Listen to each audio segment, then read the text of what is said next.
আজকে ম্যাডামের নতুন ফোন খোলা হয়ে গেছে, অলরেডি ওপেন করা হয়ে গেছে। কি আছে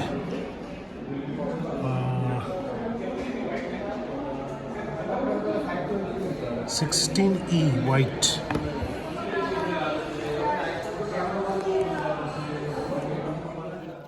এটা হচ্ছে চার্জারের